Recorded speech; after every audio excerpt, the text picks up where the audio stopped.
Students students आज हम number system के बारे में पढ़ेंगे। जैसा कि आपको पता है हिस्टोरिकल टाइम में हम टैली का यूज करते थे, लेकिन ये कोई इफेक्टिव मेथड नहीं था। क्यों नहीं था? क्योंकि टैली में हम खड़ी पाइयों का यूज करते थे और फिर उसके बाद ऐसे करते थे जिसको हम 5 कहते थे। लेकिन अगर हमें 50 को डिनोट करना होता तो ये तो पूरी की पूरी कॉपी भर जाती थी। इस वजह से टैली का यूज बंद हो गया। आफ्टर देन हम रोमन नंबर्स का यूज करने लग गए। रोमन नंबर में हम जैसे कि एक्स, डी, एम, etc इन सब का यूज करते थे, लेकिन ये भी कोई इफेक्टिव मेथड नहीं था। After that we did our counting by using numerical system which is known as जिसके अंदर कुछ सिंबल्स है, जैसे कि 1 2 3 4 5 6 7 8 9। ये कुछ 9 सिंबल्स है जिनका यूज कर हम कोई सा भी नंबर बना सकते हैं। अगर हम 50 लिखना है तो एक छोटी सी जगह पर 52 भी आ सकता है।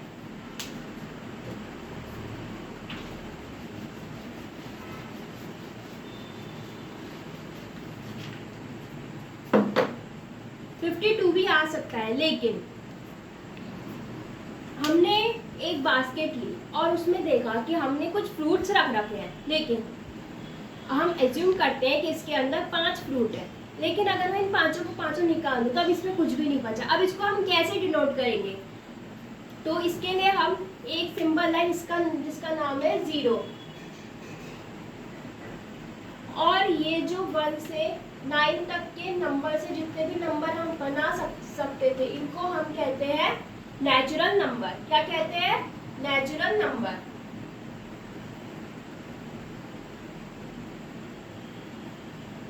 और अगर हम इन्हीं नेचुरल नंबर में 0 को भी ऐड कर दें तो इसको कहते हैं हम होल नंबर।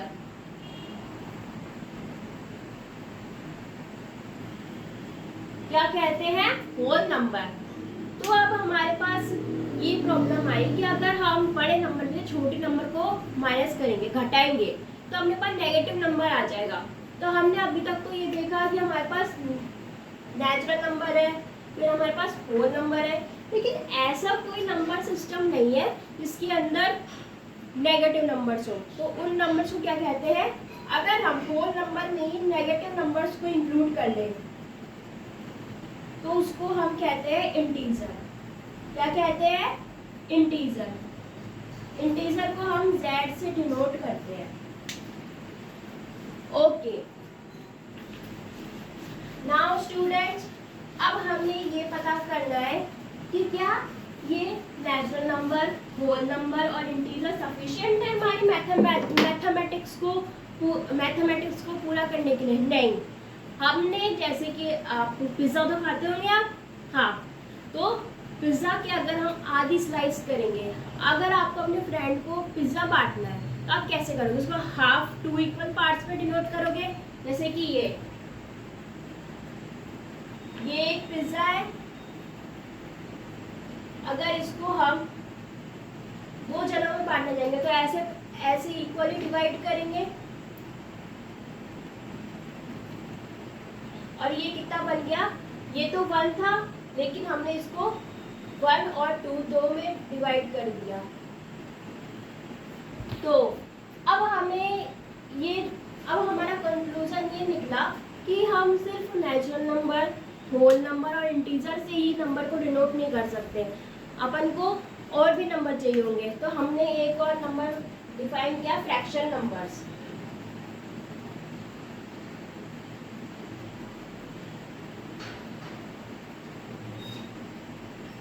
इसमें हमने जैसे ये पिज्जा लिया, अब इसको कैसे लिखेंगे? इसको लिखेंगे 1/2। इनको हम कहते हैं रियल नंबर्स। क्या कहते हैं? Real numbers. इनको हम p/q की फॉर्म में लिखते हैं, जहाँ पर q is not equal to 0, जहाँ पर q 0 के इक्वल नहीं होता। जैसे कि 1/2 3/2, 4/6, 1/3 एक्सेट्रा। अब आपके दिमाग में ये सवाल आया होगा कि हम 0 क्यों नहीं लिखते नीचे। तो पहले इस क्वेरी को सॉल्व करते हैं। रियल नंबर्स में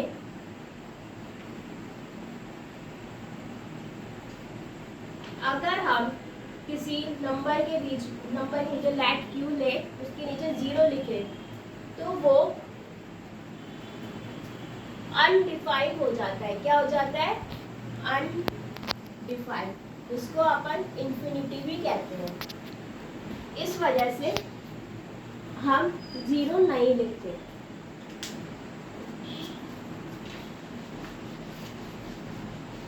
तो स्टूडेंट एक बार हम रिवाइज कर लेते हैं।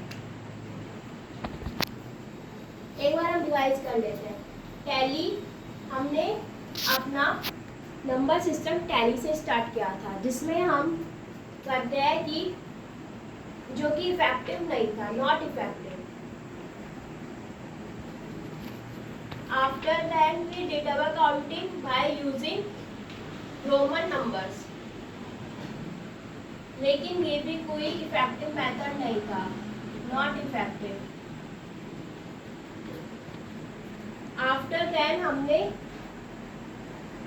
सिंबल्स का यूज करना चालू कर दिया। हमने 9 सिंबल्स लिए, 1 2 3 4 5 6 7 8 9। फिर उसके बाद हमने बोला कि अगर इन सिंबल्स से कोई सा भी नंबर बनता है तो उस नंबर को हमने नेचुरल नंबर लिखा।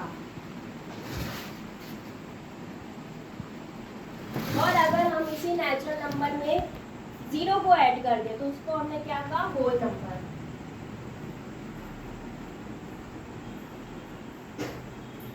और इसी में अगर हम नेगेटिव नंबर्स को इंक्लूड करते तो इंटीजर। और अगर हम इन्हीं कोई फ्रैक्शन की फॉर्म में लिखे तो आएगा रियल नंबर।